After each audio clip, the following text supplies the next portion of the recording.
Muy buenas noches tengan todos ustedes y bienvenidos a otra grabación de la gran familia Argüello. Su servidor Roberto Argüello y aquí con el primo Francisco Javier Argüello, que se encuentra en Perú y yo aquí en los Estados Unidos, o sea, en California. Y la verdad es de que tenemos un buen rato de no comunicarnos con ustedes, pero vamos a tratar de volver otra vez a la misma andanza de poder producir por lo menos uno cada semana.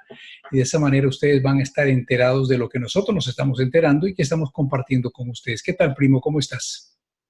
¿Qué tal, Roberto? Muy buenas noches desde Lima, Perú. Aquí estamos. ¿Qué tal, mi querida familia?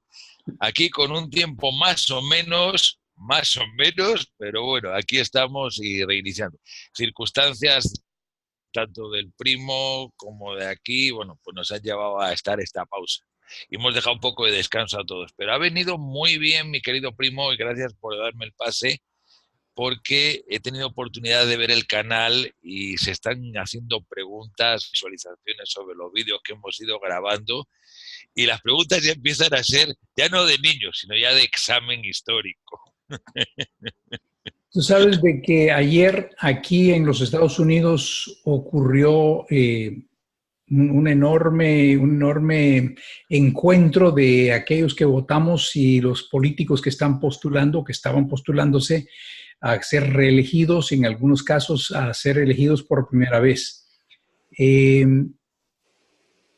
Aquí hay una situación que está ocurriendo que tiene a este país polarizado. Están divididos casi un 50-50. Habían muchos, pero muchos candidatos que al final de la noche decían está 49.5 y el otro tenía 49.8 y el otro tenía 50 y el otro tenía 49. Uh, la gente está tan polarizada que yo, opinión personal, diría que estamos en una situación sumamente peligrosa. Peligrosa porque tú sabes de que es cuestión de que alguien haga algo, alguien mate a alguien y es como la pólvora negra que inmediatamente se propaga. Aquí podría fácilmente ocurrir, y hay mucha gente que va a decir, estás loco, Roberto, estás loco. Podría ocurrir un levantamiento tipo guerra civil, no con la hazaña posiblemente que ocurrió en el 36 allá en la península, pero sí hay 4 o 5 locarios aquí que están sumamente bien armados.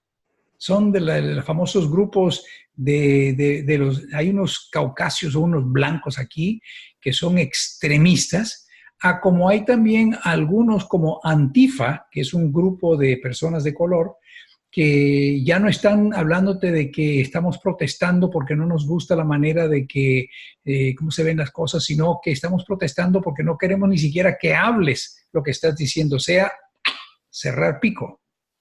Pero encima de eso ahora nosotros estamos buscando, dice, guerreros, con la intención de buscar, encontrar lo que nosotros estamos buscando a la fuerza, si les gusta bien y si les gusta, y si no les gusta también. Entonces, tenemos ese evento. Entonces, anoche, que incluso íbamos a grabar anoche, no se hizo porque varios medios pues me hablaban por la trayectoria que he establecido aquí en el sur de California en relación a la política. Aquí está ocurriendo algo que no había sucedido nunca, nunca, nunca, nunca. De repente este país que se había casi entregado de manitas al mundo entero, dejando que cada uno de los otros gobiernos tuviera la oportunidad de aprovecharse en los intercambios comerciales que hacían, causaron de que en muchas ocasiones perdiéramos nosotros no 1 millón, 2 millones, estamos hablando de perder trillones de dólares en los intercambios comerciales que hacíamos, por ejemplo, con China, con Japón. Japón tiene 100, no sé si son 100 trillones o 100 billones de dólares que estamos en desajuste. Nosotros recibimos todos los automóviles que ellos nos envían y no le ponemos un arancel que digamos que sea mucho, pero ellos no nos permiten ni siquiera que les enviemos Cadillac, Chevrolet, Ford. No lo permiten. Y si entra un carro de eso, le ponen unos aranceles que vamos, le ronca el mango. Entonces, tenemos un presidente que En lo particular, y hago la aclaración, en lo particular y en mi opinión, es un tipo que es muy vulgar en su manera de abordar las cosas, es un tipo muy tajante, es lo que le llaman aquí en inglés el toro dentro de una tienda de artesanía, y el toro se está Elefante en una cacharrería. Sí, sí, más o menos. Pero el tipo ha ido cumpliendo con todo lo que había prometido. Y claro, él en su mente lo que te está diciendo es que él quiere que los Estados Unidos vuelva a ser la gran nación que siempre fue. Hay personas que te podrán decir, no, nunca ha sido gran nación. Hay otros que sí te lo van a decir que sí. No hay duda que es un imperio. No hay duda de que tienen las fuerzas militares de mayor empuje que cualquier otro país. No hay la menor duda. Si nosotros entramos en un debacle militar con Rusia o con China, yo te aseguro que haríamos bastante daño. Pero ese no es el punto, no es querer entrar en guerra. China no tiene ganas de meterse a guerra, lo que quiere es comerse al mundo comercialmente. Y lo va a lograr al paso que van. ¿Por qué? Porque habían ellos hecho una serie de juegos con su moneda al punto de que siempre fue ventajoso para China. Pero se aparece en la película el de pelo amarillo y empieza a decir, no, eso ya no va a ser. Cambió NAFTA, que en México había dicho, no, nosotros no vamos a acordar para nada. Los hizo que acordaran. Lo mismo Trudeau en Canadá. No, nosotros aquí tenemos que defender los derechos de los canadienses. Ya firmaron. Entonces, ahora lo que queda es Japón y lo que queda es Asia. Nunca en los 70 años que tienen de estar hablando con la cosa de China comunista, de Norcorea comunista, ninguno de los presidentes había logrado medio entablar, y en 70 días este hombre logra por lo menos establecer una conversación con el gordito, el chinito, el coreano del norte. ¿Y qué pasó? Pararon la construcción de los cohetes, pararon el de estar disparando los cohetes. O sea, ha logrado unas ciertas cosas que ninguno de los otros presidentes ha logrado. Pero vuelvo a repetir, no es santo de mi devoción. Yo no lo invitaría pues a la casa para que viniera a cenar, pero que hace y deshace, sí hace. Ahora, tenemos en este momento, y me imagino que te habrás dado cuenta, primo, tenemos unas caravanas que vienen desde Centroamérica. Las famosas caravanas. Aquí, desgraciadamente, algunos quizás que en el motivo político para tratar de infundir un poco el temor, decían es una invasión. Bueno, invasión es cuando llegan a la frontera. Invasión es la que sucedió cuando pasaron de Tapachula, que es Guatemala, a México, que rompieron la valla, entraron y han perdido la vida 2 policías porque alguien, clac, clac, se los tronó. Entonces, para mí, cada país es como una casa. La casa tuya, yo sí quiero ir a tu casa, primo, yo te pido permiso para entrar a tu casa. Yo no voy a llegar a la medianoche y abro la puerta y si no puedo abrir la puerta con la manera de abrirla regularmente, la rompo la puerta. No, es tu casa, yo tengo que respetar tu casa. Pero estos no. Ahora, hay gente que dice, bueno, es que vienen buscando asilarse aquí en los Estados Unidos. Está bien. Este país recibe a personas que de verdad están siendo perseguidos en cuestiones, por ejemplo, casi todos los venezolanos podrían calificar para un asilo, pero me refiero que hay gente que están viviendo en una pobreza lastimosamente, pero horrible. Hay personas que están con sus hijos con el Jesús en la boca. ¿Por qué? Porque viven en vecindarios donde las drogas y las pandillas, los asesinatos ocurren, pero eso no te califica para un asilo. Alguien empezó a crear un movimiento, entre ellos aquí se está diciendo que es un famoso billonario que se llama George Soros. El tal George Soros está pagándole a esta gente. ¿Por qué? Trata de imaginarte tú a 7,000 personas caminando bajo los rigores del sol y la lluvia y cosas por estilo, y donde vienen con niños, comida para 7,000 personas. ¿De dónde sacan dinero para poder caminar tanto y no tener dónde tener dinero? Han captado filmaciones donde le están dando dinero en las manos a estas personas. Y hay personas que dicen que, bueno, los rumores siempre suceden, ¿no?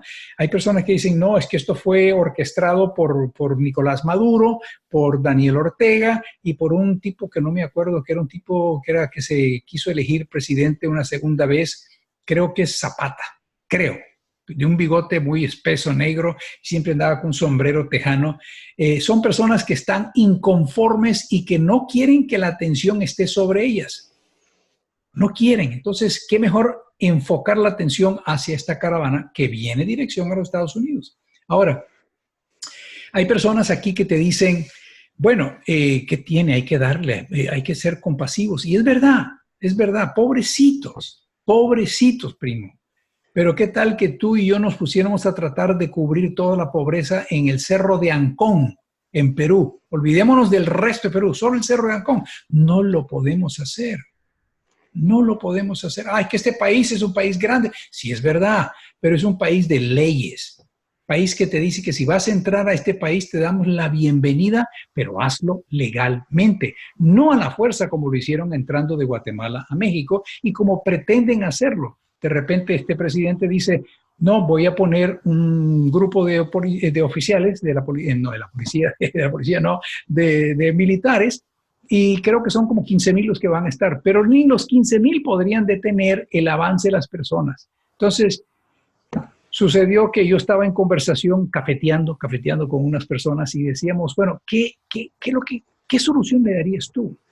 Entonces, se me ocurrió a mí decir, miren, si hay 7,000, 10,000, abran las puertas, entren, pero cambiemos la ley que decía y que establecía, durante el tiempo que estuvo Barack Obama, cuando estuvo Bush y cuando estuvo Clinton. Hay lo que le llaman capturar y soltar. Esa es la ley. Capturar y soltar. ¿Por qué? Porque no hay suficientes jueces a la orilla de la frontera para poder hacer el examen de la determinación si la persona califica o no califica para quedarse en este país como asilado. Entonces, ¿qué pasaba con el grupo entero? No, mira, te doy tu papeleta. La papeleta dice de que debes aquí comparecer en la corte para tal fecha.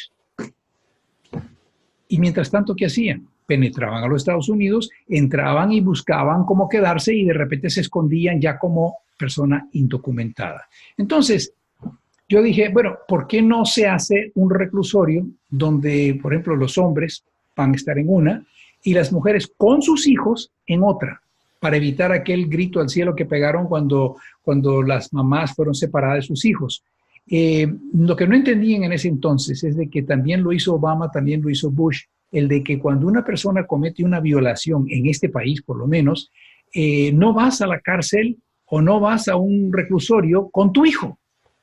Si aquí, por ejemplo, la policía de Los Ángeles recibe una llamada de que alguien cometió, por decir de algo, un crimen grave en la casa, llega el policía a la casa, arrestan a la señora y a los hijos. ¿Qué pasa con los hijos? Si no hay papá, esos hijos van a un reclusorio de niños o de infantes.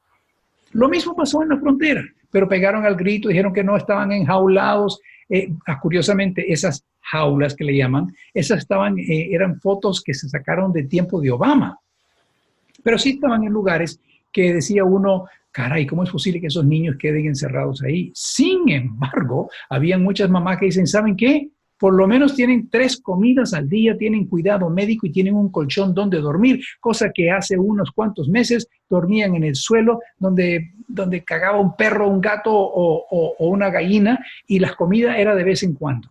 Por lo menos ahí la mamá decía, por lo menos están comiendo. Ahora, nosotros, yo soy del pensar, y siempre los argüellos hemos sido así, de querer siempre dar, entregarnos, el de ayudar el que no tiene. Pero llega un momento en que te dicen, un minuto, viene esa caravana, va a llegar a la frontera, la mayoría no va a calificar para lo que es la descripción legal de un asilo. Van a decir, no, que allá en las pandillas y casi nos matan, a mi hija la violaron, así que eso no te califica para estar en este país como asilado. Que te persigue el gobierno, que por tus ideas políticas, ahí sí, pero la mayoría no va a calificar. Entonces, la gran pregunta que se hacía en esa mesa redonda en la cual estaba, decía, ¿y qué hacemos con las personas que no califican? Yo decía, metan al reclusorio a los hombres y metan a las mujeres con sus hijos en otro reclusorio, y cuando vayan apareciendo, por ejemplo, dicen, Francisco Javier, y Francisco dice, sí, aquí estoy yo, perfecto, tu cita con el juez es hoy o mañana a las 8 de la mañana, tú ibas hacías tu apelación de ver si calificabas como una persona que pedía asilo. Y si calificabas, hey, perfecto, bienvenido a América, eres un asilado aquí en los Estados Unidos y puedes quedarte. Pero si no calificabas, yo decía, había que regresarlo al reclusorio. Y cuando se reunían unas 200 o 300 personas, entonces avioncito volaba y te iba a dejar hasta tu país de origen. Esa era la idea. Pues como a los 4 días se le ocurrió a Trump decir casi la misma cosa, nada más que en vez de reclusorios donde hay edificios, iba a ser una ciudad de tiendas de campaña como las que hay en Jordania. Y eso ha quedado de momento. Entonces, esta gente que viene ya sabe que no van a poder penetrar los Estados Unidos en el que te agarramos y después te soltamos. Te agarramos y aquí vas a quedar. Y a veces hay una espera, primo, de hasta 3 años. Claro que mientras estén ahí esos 3 años, la mamá y los hijos van a estar bien recibidos y van a estar de comida y si algunos se enferman van a tener cobertura médica y los señores igual, pero no van a tener la habilidad de poder incursionar tierra adentro. Hay personas que dicen, uy, eso es muy inhumano. Yo pregunto, entonces, ¿cómo resuelve ese problema? Que es grave. Yo me acuerdo que hace unos años atrás en la península ibérica también hubo una enorme masa de personas indocumentadas. Creo que había mucho ecuatoriano, mucho peruano que estaban allá, que se habían llegado a visitar, pero que se habían quedado. No sé cómo lo resolvieron porque nunca volví a saber de ellos, pero el problema que hay aquí en este momento es precisamente eso. Yo quisiera tener una varita mágica para decir, señores, ¡ting! Todos sus problemas de pobreza ya está resuelto, pero no lo tengo, no la tengo. Bueno, mi querido primo, te voy a decir que hace varios años, eso es ecuatoriano, ese peruano, ese latinoamericano. Pues sigue, pues yo creo que debe seguir pululando por tierras ibéricas, porque nuestra ley de inmigración es muy cachonda, porque hay que decirlo así. España tiene un gran problema en la inmigración, pero no es la que viene de proceder de Latinoamérica, es la menos grave realmente. Si tenemos en cuenta que en España ahora mismo en la propia península española, habrá millones de latinoamericanos. Fácilmente se puede. Y creo que con esa cantidad me quedo corto en algunos casos. Aquí el gran problema es de Gibraltar. O sea, perdón, en el estrecho. ¿Por qué? Porque estamos recibiendo principalmente personas de la zona del Magreb, que es norte de África. Entiéndase, el Magreb son los países de Marruecos y Argelia, que son los países del norte de África. Y después ya se reciben menos de países como Libia, etcétera, que ya son países más alejados. Libia está más prácticamente hacia Italia. Y además tiene influencia italiana desde la Segunda Guerra Mundial. Pero España está recibiendo, aparte de los países del norte de África, está recibiendo desde países de Centroáfrica, incluso de lo que sería la zona ecuatorial africana. Estamos hablando de países como desde Nigeria, Níger y todos estos, que llegan hasta Marruecos. Senegal, por ejemplo, es un país del que España recibe muchas personas. Y menos de la Guinea Ecuatorial Española, porque hay convenio y se le considera pase libre. Pero pase libre entiéndase que no se pide visa, porque es una antigua colonia con la que España mantiene relaciones comerciales y es la penúltima en la independencia. Fue en el año 68. Es más, prácticamente el gobierno de la Guinea Ecuatorial Española, depende un poco del grifo de España. Y voy a contar una anécdota que había un presidente en Guinea Ecuatorial que entró por golpe de Estado, Teodoro Obiang Nguema, te acordarás, y en un momento determinado le dio la vena nacionalista, quiso fastidiar a todo el mundo, como decimos los españoles, a joder a todo el que se le cruzaba por medio, y el gobierno español, por parte del rey Juan Carlos, le dijo: o detienes esto contra los derechos humanos o te cierro el grifo. hay que pensar que todo el chocolate, prácticamente, que España importa, es de la Guinea Ecuatorial principalmente. Entonces, bueno, tercero grifo, no hay acuerdos comerciales, no insuflo a tu economía, no hago nada y me llevo todo. Con lo cual el dictador, pues sencillamente agachó las orejas como los burros, y aquí quedó todo. Y le dijo, o hay democracia, o establecer la democracia, o aquí se acabó todo. Fue el único país del área, o digamos así, o de influencia, que le puso las peras a caldo, como dicen los españoles. Decimos ahí, te pegó un par de collejones en la nuca y pórtate bien que no es bonito. Pero ahí acabó todo. En cuanto a lo demás, bueno, pues se sigue recibiendo un turismo, no, iba a decir un turismo, perdón, turismo de entre comillas, unos emigrantes ilegales que entran con patera. La patera es una barcaza de remos, pero que lleva motor, que pueden caber 100 y pico personas. Atraviesan el estrecho y llegan a las costas de la provincia de Málaga, principalmente, Costa del Sol, Málaga, Cádiz, que son las más cercanas. Benalmádena. Benalmádena es Málaga. Benalmádena no te llegan, es más lejos. Entre más vas hacia Málaga, para llegar hacia Málaga tendrías que salir desde Melilla. Es el punto más recto. Normalmente el trayecto es, puedes ir por Canarias y de ahí tratas de remontar hacia Huelva o bordear la costa africana, llegar a Marruecos, a zona marroquí, y tratar de cruzar el estrecho porque es el camino más corto, son 30 kilómetros en línea recta. Sí. Pero menos 30 kilómetros. No los aconsejo a nadie. No sé si lo leí o lo escuché, el tal Pedrito Sánchez, en vista de que los italianos habían dicho ya no más, porque estaban llegando esas barcazas que me dices y de repente le dijeron, no, aquí no, ya no más, porque tiene que haber un momento en que es como que un vaso.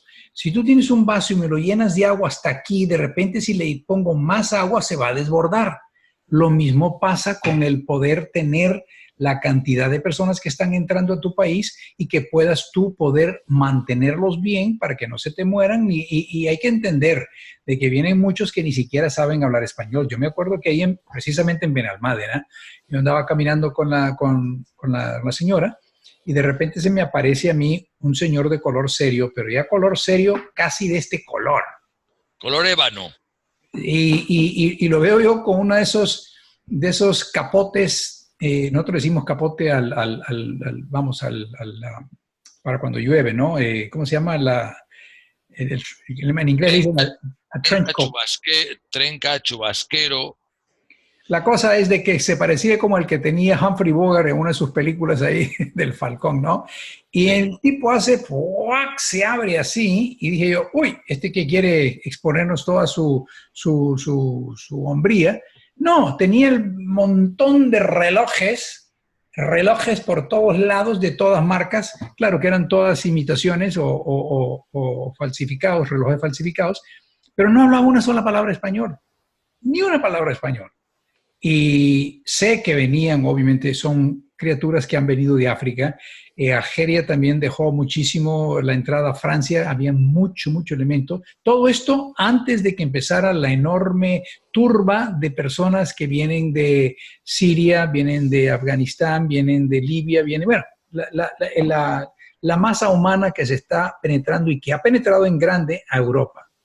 Me cuentan personas que han ido últimamente a Francia y dicen, ya no es lo que era antes. Europa ya no es. Hay lugares donde la policía teme entrar y no entran porque peligra su vida. Imagínate tú que un grupo de personas que en primer lugar se les está dando la oportunidad de que puedan ser bien recibidos en un país y que todavía logren ellos cercar una porción de tu ciudad y decirte tú no puedes entrar aquí. Bueno, es que la ley Sharia es la nuestra. Claro, es que hay que entender varias cosas. El caso de Francia es muy conflictivo porque no hay que olvidar, mi querida familia, que África tuvo como colonia principal todo lo que es el África central o África ecuatorial. Y no empezó la independencia de estos países hasta la década de los 60. Entonces, Normalmente muchos de estos, digámoslo así, de estos inmigrantes ilegales, de estos pateros, como se les llama en Andalucía, lo que hacen es España como trampolín, ya que ingresan ilegalmente a España y tratan de llegar a Francia. El gran problema de los gobiernos europeos, principalmente de tres gobiernos, Francia, España e Italia, Inglaterra tiene lo suyo con sus antiguas colonias, tampoco le arriendo la ganancia. El problema que tiene aquí, tenemos estos tres países, el gobierno español, el gobierno actual me refiero, es que con la tasa de paro creada por la crisis que empezó con Grecia, arrastró a Alemania y arrastró a media Europa,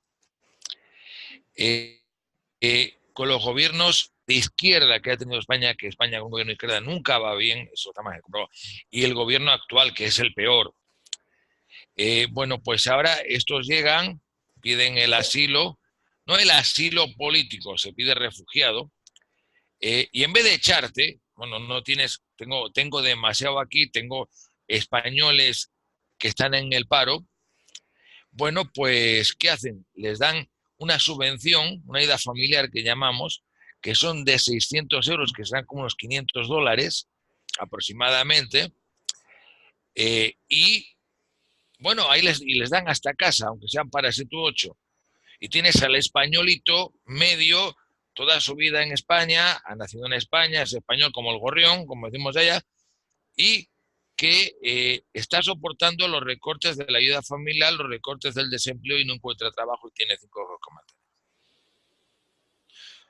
A diferencia de Canadá, es muy curioso la ley canadiense, que si tú vas con un permiso de trabajo, primero tienes que comprobar que ese permiso de trabajo proviene del gobierno canadiense, porque si tú quieres entrar a trabajar ilegalmente no te van a permitir el paso de la frontera canadiense. Porque primero, para que tú trabajes, primero tiene que trabajar un canadiense, después, si me hace falta, trabajas tú. Que es lo que antiguamente se hacía en la península ibérica. O sea, primero los de aquí y después los de fuera. Una cosa aparte es como fue el caso de varios países de Latinoamérica que por conflictos internos, y estoy hablando y puedo decir los países tranquilamente, Perú, con el tema de Sendero Luminoso, que el marido e hijos de una dirigente que asesinaron aquí poniéndole una bomba a ella, la hicieron reventar, se exiliaron viajaron a España, el gobierno dijo que sí, como ha sido el caso de la dictadura argentina, en el cual muchos argentinos se establecieron en España y se les permitió, e igual que inmigrantes que primero han llegado a veces de forma, bueno, de vacaciones, porque lo suelen estar haciendo todavía, pero se les permite. O sea, España para mí tiene una gran deuda con el continente latinoamericano. Porque cuando se es madre de naciones, tienes obligaciones. Ok, pero llegará un momento en que, vuelvo a repetir, el vaso aguanta cierta cantidad de agua. No puedes esperar de que vamos a ver. Al agregarle otro medio vaso va a quedar todo Sí, adentro. estoy de acuerdo, estoy de acuerdo. No, sí estoy de acuerdo. Vamos a ver, pero las cosas se pueden hacer con inteligencia, racionalmente.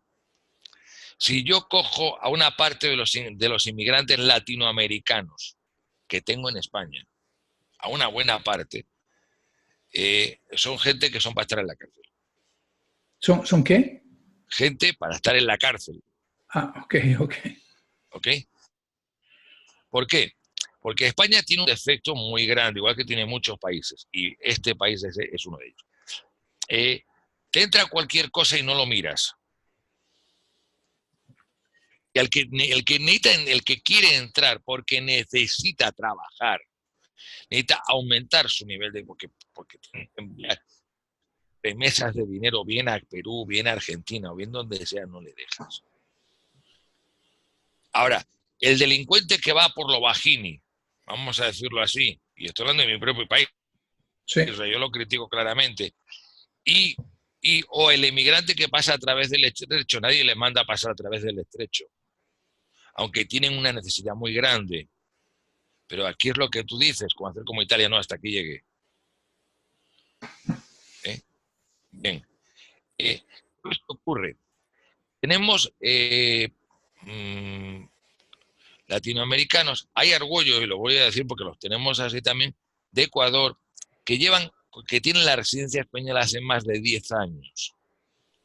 Ojo, más de 10 años. Con lo cual ya es prácticamente un español más. Bien, y le das trabajo, y no quiero con esto, y todo el mundo que me conoce sabe que no soy racista, pero le das trabajo al que cruza el estrecho, le das la isla al que cruza el estrecho legalmente. No, primero ocúpate del de tu casa, y después te ocupas el de fuera. Esto es una cosa que los gobiernos españoles todavía no han entendido. Los primeros sí, los que tenemos ahora no lo entienden ninguno. Pero nuestra tasa de paro cada vez va más alto. El único que no pasa el paro es el partido de la izquierda, que es el que gobierna. No, es así. Sí, o sea, ahora, que no han puesto números clausus como ha hecho Italia o como aquí ha hecho Colombia con el tema Venezuela. Y cosa curiosa, los venezolanos, y aquí en Perú, prepárate para cuando vengas, se están colando mucho delincuente. O sea, aquí las noticias, claro, es el día que no hay un problema de delincuencia con un venezolano. Y entonces estos venezolanos que han salido de Venezuela, y ojo, hay varios argüellos en ellos, que han venido aquí a trabajar para poder enviar dinero a su casa, porque han dejado en Venezuela mujer, hijos o marido de los hijos, o que se los quieren traer hacia acá, les estás poniendo trabas. Hasta hace un par de días en Aguas Verdes, por la frontera de Ecuador, había más de 3.000 venezolanos que llevaban algunos más de una semana. Porque el gobierno peruano, como no hizo las cosas bien, ahora empezó a pedir papeles. Primero pasaban con el DNI. Se supone que tú, como gobierno, debes de tener o enviar una serie de especialistas, de personal de inmigraciones, médicos y demás a la frontera cuando tienes esa avalancha, sí. Y policía también, y verificar las cosas. Porque el venezolano que entra aquí, que viene bien, quiere comer, aquí los tienes hacinados a veces en pequeños albergues que es el sitio para 10, vienes 40. Que ellos te lo hacen, bueno, por lo menos aquí estoy así, pero estoy mejor que allí. Claro. Tenemos un primo, que es Robert Joel Sosa Argüello, que está aquí en Lima. Él es administrativo, creo recordar, porque hablo con él casi todas las noches un poco, y está vendiendo de estos chips de celular, de una compañía que me parece que es Vitel o algo de esto. Bien, y él me dice, Javier, vendo, saco, si no, saco lo mínimo, pero estoy viviendo. En Venezuela no puedo. O sea, es que no hay nada.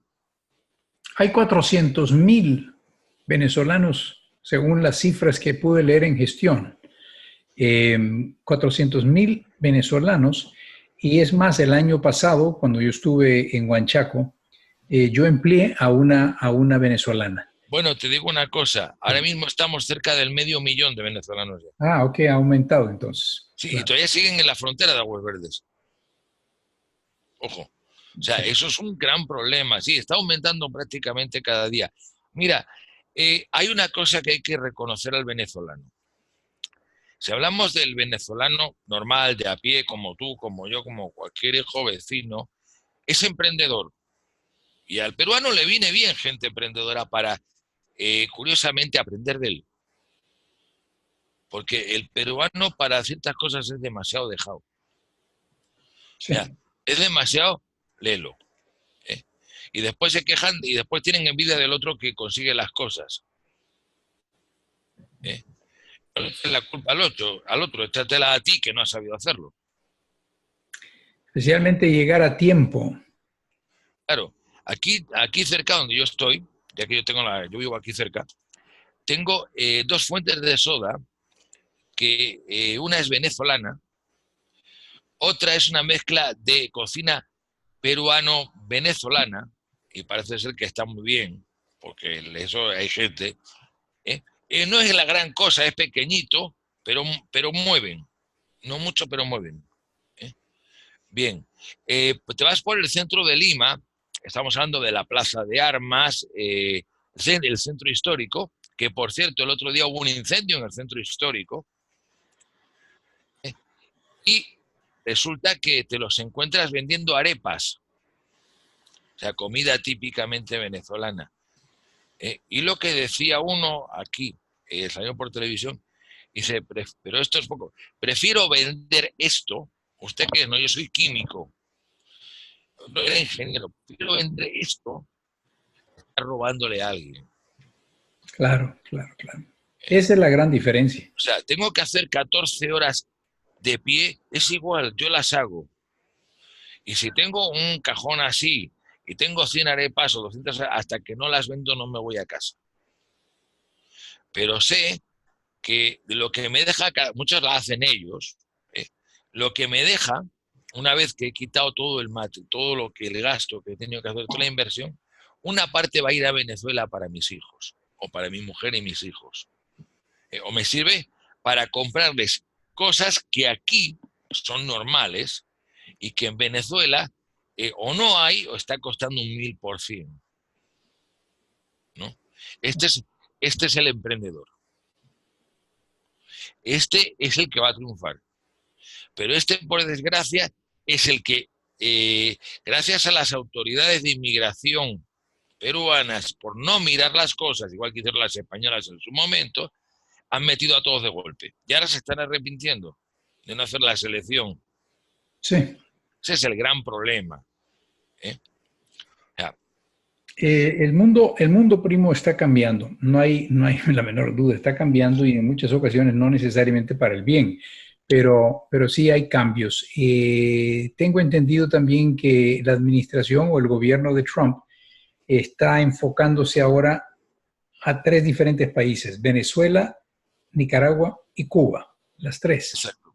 ¿Qué van a hacer con ellos? Sabe, no tengo la menor idea, pero sí sé que están hablando ya mucho más en serio. Tienen un consejero de seguridad que antiguamente fue el embajador en las Naciones Unidas, un tipo de apellido Bolton, que tiene un bigote blanco que parece una foca marina. Tiene un bigotazo, pero blanco, blanco, bien espeso, y es un tipo que no anda con medias, te dice las cosas a como las siente, y aparentemente a Trump le gustó su manera de ser y lo tiene como consejero a nivel de seguridad nacional e internacional. Últimamente hemos tenido aquí, por lo menos en el caso de tu primo acá, cambios que no contaban. Yo ya estaba listo para marchar para Perú en diciembre, porque como bien me habéis escuchado, pensamos mudarnos a vivir a Perú. ¿Y qué pasa? Mi hija tiene un accidente de automóvil. Ella anteriormente se había hecho una operación de la espalda porque uno de los discos medio se movió y le estaba pinchando en los nervios y eran unos dolores muy feos, pero con el tiempo se ajustó y la operación la hizo que le quedara un poco bien. Pero tuvo un accidente en el cual al pegar el disco, ¡pac!, se hizo de lado, y tanto el neurocirujano de la UCLA como el neurocirujano de la USC, todos dijeron, tenemos que operarte, pero en esta ocasión habrá que hacer una fusión de 2 vértebras, o sea, que queden así, selladas con cosas de hierro para que no haya movimiento. Desafortunadamente a su edad, porque ella cuenta con 33 años nada más, y entonces va a tener que aprender a caminar y a moverse de una manera diferente, pero sin dolor. Y poco a poco, esta es la 3ª semana, y hoy caminé con ella como 3, 4 cuadras, y ella con su andadorcito pero dice papá, ya el dolor está menos y menos cada día, estoy usando menos Perdona, pastillas. entiendo que el disco en el accidente, el disco prácticamente se destruyó. Sí, El sí, disco lumbar. sí. Y entonces ella tiene vamos, dos Bertos están funcionados.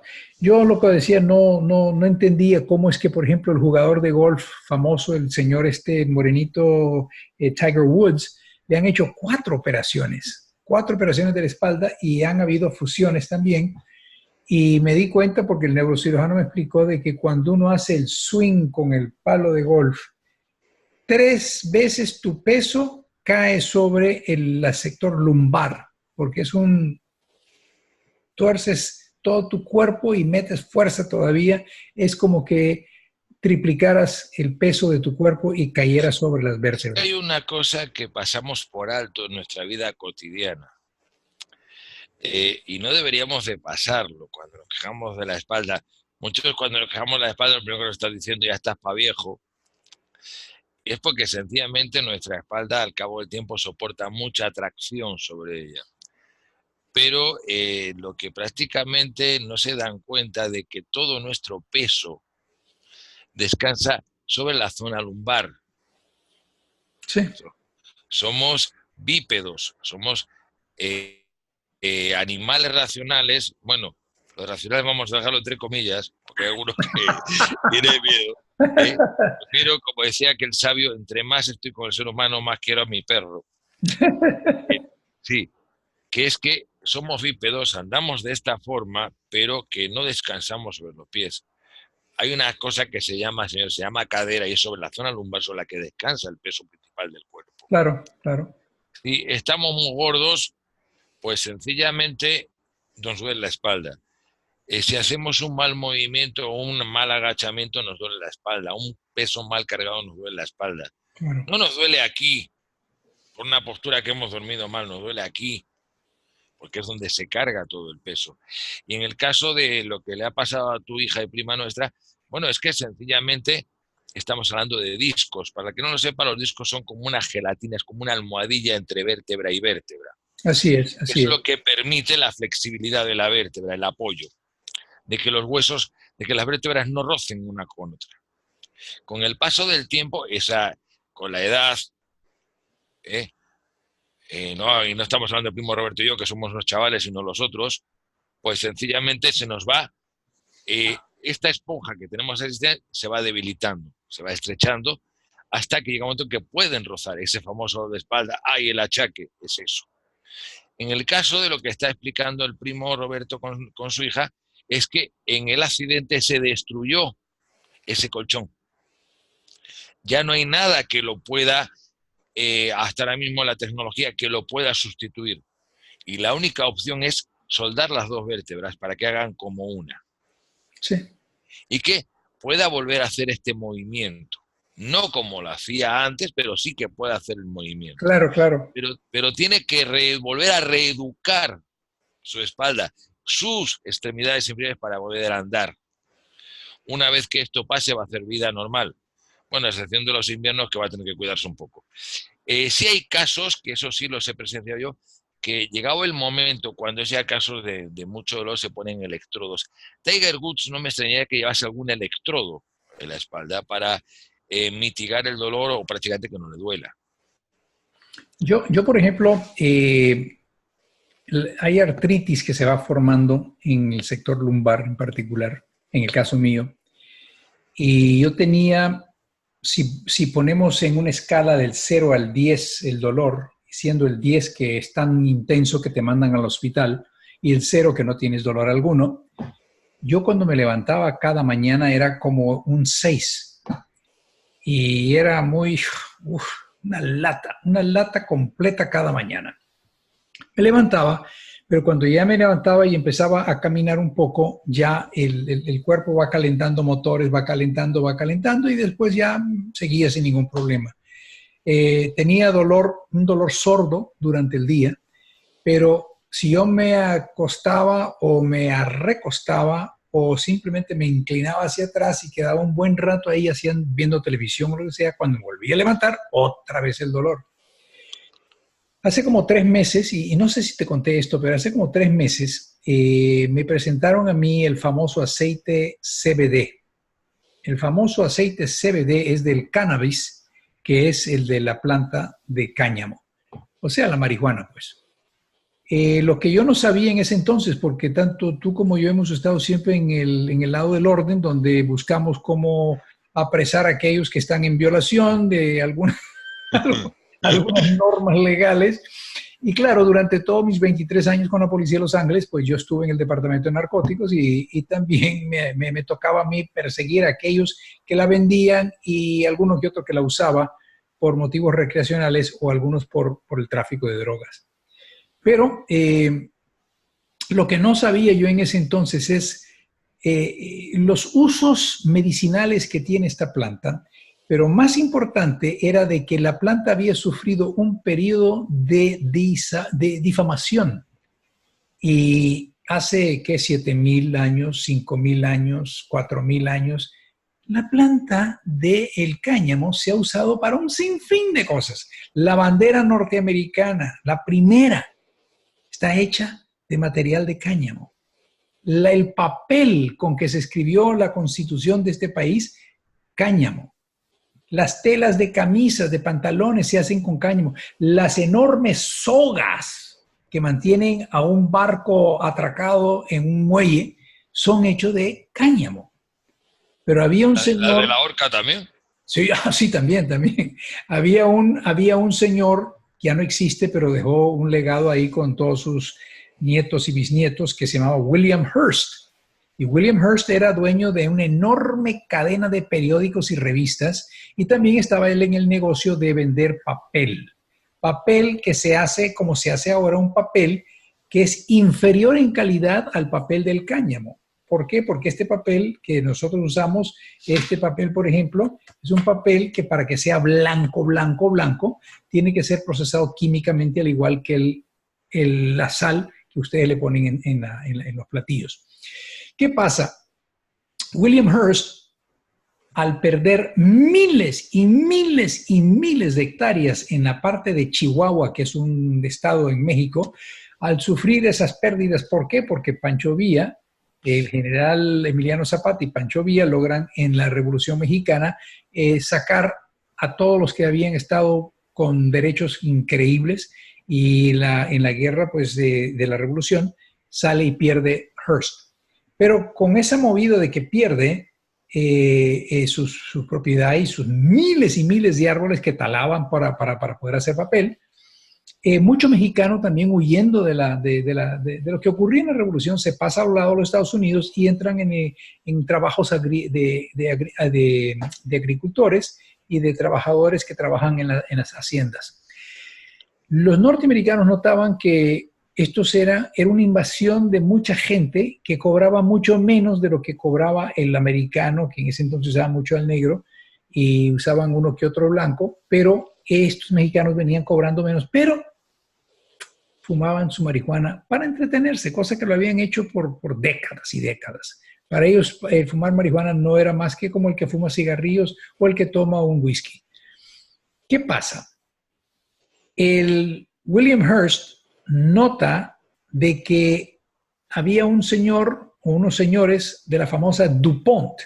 Los DuPonts hacen por crear una serie de cosas químicas, pinturas, etcétera, pero entre ellos estaba el nylon.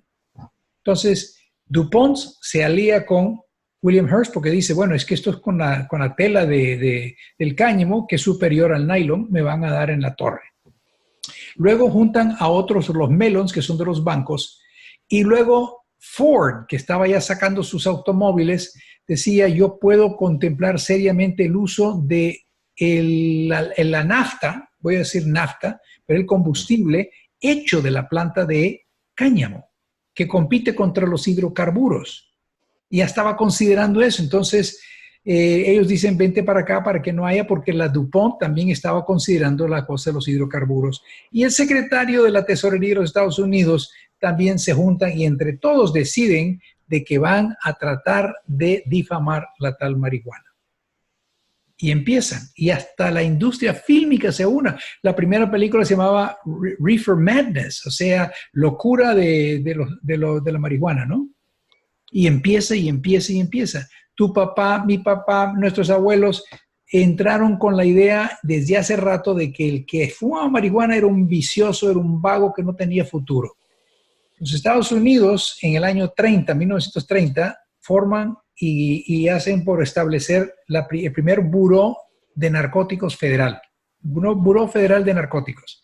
Pero todavía no había arrancado bien hasta el año 1937, cuando suben supuestamente el peligro de la marihuana al nivel de la heroína y al nivel de la cocaína. Nadie, primo, nadie en la existencia mundial se ha muerto por fumar marihuana o comer una galleta con marihuana. Nadie. Sin embargo, han muerto personas por fumar, por usar la cocaína o por usar la heroína. Y no me refiero de que si fumas un tronchito y te metes en tu carro y matas a alguien o te matas tú, ese no. Me refiero el fumarlo en sí, como que yo tome un vaso de agua y digo, me morí. No, nunca ha existido eso. Pero sin embargo, yo en la policía, yo perseguía gente que lo hacía. Todo esto viene a colación porque cuando me presentan a mí el aceite de CBD, me dicen, mira, el gotero lo vas a usar, esta es la botellita. Yo sacaba de la botellita y, claro, 3, 4, 5 gotitas debajo de la lengua, que es la parte donde mayormente absorbe el cuerpo cualquier producto que le pongas, por eso la nitroglicerina para los que padecen del corazón, ¿no? Los primeros días yo entré con la idea de que a ver si es verdad, porque yo ya sabía que ya lo habían legalizado aquí en el estado de California y decía yo, a ver si es verdad. Yo sufro este dolor, pero lo empecé a tomar y lo tomaba en la noche también. En la noche, y no sé si esto te está pasando a ti, pero nosotros que somos mayorcitos, tenemos el problema de que la próstata, y si a ti, familiar Argüello, que tienes 50 o más años, no te está pasando esto, te va a pasar. ¿Qué pasa? En la próstata se inflama en la uretra, que es el pequeño orificio del cáñamo donde pasa pues la orina para que tú orines, se va cerrando y entonces tu chorrito de orín es menos y menos y menos. Entonces, ¿qué pasa? Es la inflamación de la próstata, que muchas veces también puede conllevarse a que se desarrolle el cáncer. ¿Qué pasa? Yo empecé a tomar las gotitas en la mañana, pero también en la noche. Yo en la noche me levantaba 3 y a veces hasta 4 veces a hacer pipí. No sé si te pasa a ti, primo, pero en el caso mío eso era una molestia porque cuando a pesar de que yo ya regresaba y me volvía a dormir inmediatamente, interrumpes el sueño más importante. ¿Qué pasa? Eso hace 3 meses atrás. Ha sucedido 2 cosas. El dolor que tenía yo a nivel 6 de entre 0 y 10 está ahora en 1.5 posiblemente. Y en cuestión de levantarme en la noche para hacer pipí, ya no más. Ya no más. Duermo como un lirón. Y todo esto a raíz de que empecé a usar el famoso aceite CBD. Y es una cosa que en Perú ya también está aprobado el uso. En octubre del año 17, todavía estaba PPK, y se aprobó, pero hay personas que todavía, como no han estado enterados de las cosas, dicen, oh, no, en Perú es prohibido, en Ecuador es prohibido, en Chile es prohibido. No, hay muchos países, porque desafortunadamente cuando estaban desprestigiando la tal planta de la marihuana, en el año 1961, los Estados Unidos, con el poderío que tenían en las Naciones Unidas, entraron y casi obligan a todos los países a que ellos también declararan ilegal la marihuana y su uso, no importa que fuera medicinal. También las grandes fármacos, las famosas farmacéuticas, saben de que esto ocurre, ahora están enloquecidos, no hayan qué hacer porque los mismos médicos alópatas te están diciendo, mira, en vez de usar la píldora opioides, que son narcóticos, son adictivos y te hacen pedazo del hígado, ¿sabes qué? Usa pues el CBD oil. Y yo lo usé sin saber todas esas cosas porque mi dolor no era tanto que iba a usar yo drogas para mantenerlo. Era incómodo, horriblemente incómodo en la mañana. Pero ahora, feliz de la vida. feliz, feliz de la vida desde que estoy usando el cáñamo. Y hay personas que me dicen, bueno, ¿y cuál es la diferencia entre el cáñamo y la planta de marihuana? Le digo, como los perros, hay chihuahuas y hay pastor alemán. Uno te muerde y el otro nada más te ladra. Pero sin embargo, los dos son del género canis, o sea, sí, perro. Canis lupus. Te digo una cosa, un momento, ahora mismo. Aquí en el Perú el problema, hay una serie de niños que curiosamente que tienen espasmos, que padecen esa rigidez, que el niño se queda casi, es como un ataque de epilepsia, que lo deja ahí. Y ahora mismo todavía están exactamente con la polémica porque el aceite de marihuana es lo que les evita eso. Sí. Y les da una mejor calidad de vida. Y aquí están todavía lanzando bofetadas por el mismo tema los padres de los niños que están con el problema y que quieren que, bueno, que sea parte de té, porque que el alópata le dice que hay que hacer así, pero la legislación peruana, como tú bien sabes, va a lo contrario, o sea, no se actualiza.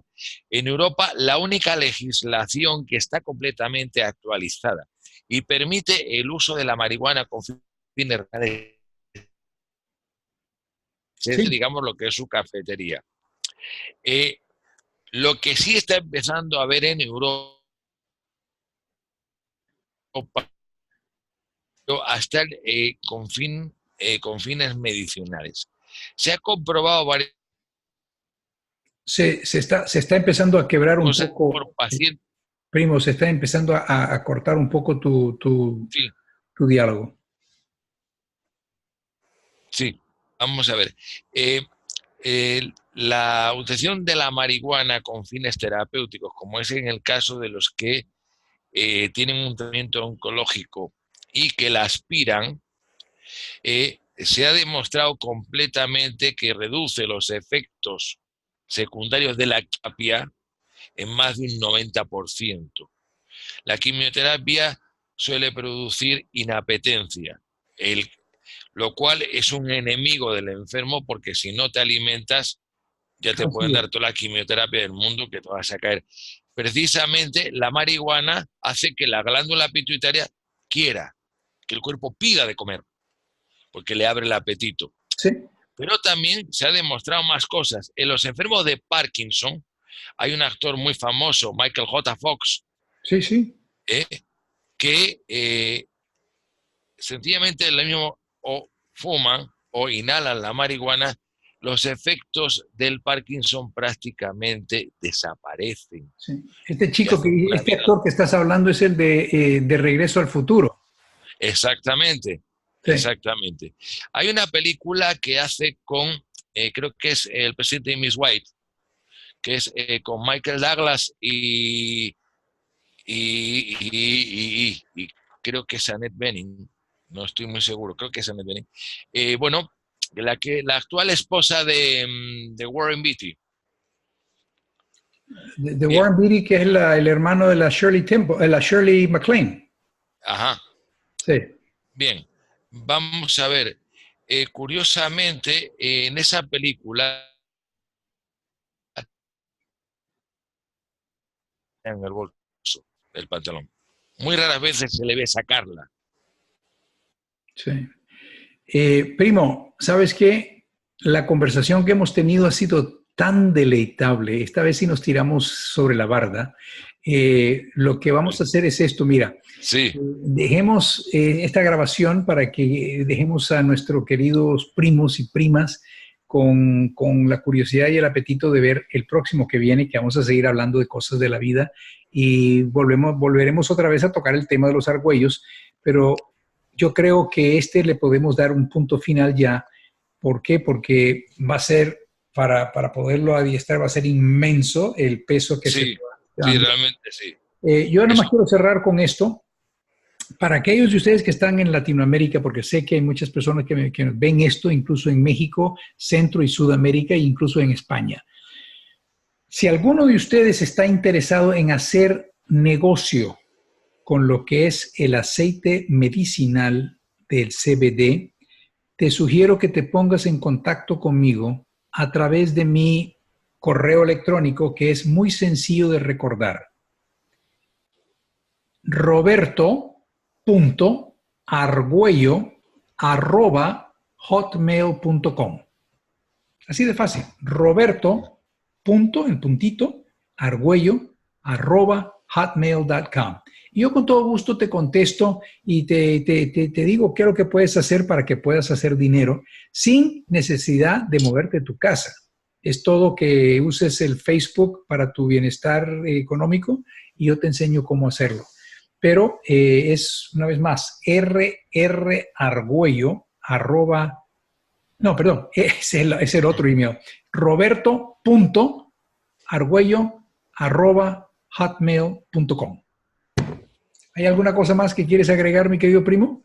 Bueno, en la próxima grabación voy a hablaros de algo, porque hoy el primo y yo nos ponemos a hablar y aquí se nos va el santo al cielo y seguimos por los montes de Úbeda, pero sí quiero hablaros de algo que está surgiendo muy interesante en la investigación que estoy haciendo sobre los argüellos. Siempre hay cosas nuevas, pero voy a hablaros de los argüellos de Argentina. Sí, porque provienen de una los argüellos de Argentina provienen principalmente de una ciudad de la provincia de Salamanca, en el Reino de León. Pero yo hasta ahora, no sé, habré visto como 30 o 40.000 personas, creo que en todos los árboles que llevo ya hechos y de investigación. Pero ninguno, y voy a utilizar una palabra muy típicamente muy leonesa, que es, nunca he visto uno tan trabucado como este. ¿Sabes a quién quisiera? Perdón que te interrumpa. ¿Sabes a quién me encantaría que lo tuviéramos como invitado? Es al coronel ya retirado de la Fuerza Aérea, Jorge Raúl Argüello. Sí, sería muy interesante, porque ese es realmente el experto, pero sí, eso no quiere decir que esto no dejó de ser trabucado. Sí, sería fantástico. Es tan gentil su manera de escribir.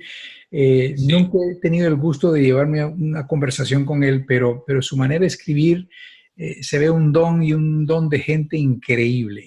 Bueno, yo sí he tenido el placer de hablar con él en audioconferencia y es una gozada. Sí, como suele decirse, es una verdadera gozada, hables de lo que hables, y hemos prácticamente hablado de genealogía, pero es una gozada. O sea, es una persona, yo siempre digo que todos aprendemos, y es una persona de la cual aprendes, ¿no? Extiéndele el nivel de humor, no sé dónde hemos llegado a tanto, ¿eh? Extiéndele la invitación y sería fantástico, sería súper fantástico. Hace tiempo que no lo pillo. Te lo dejo de tarea, te lo dejo de tarea. Sí, porque además es el que me dio la indicación mucho antes de que yo llegara al árbol genealógico de esta zona, que me dijo, y además lo pude comprobar, y cuando he hablado en el grupo sobre cosas de genealogía, él prácticamente lo ha corroborado.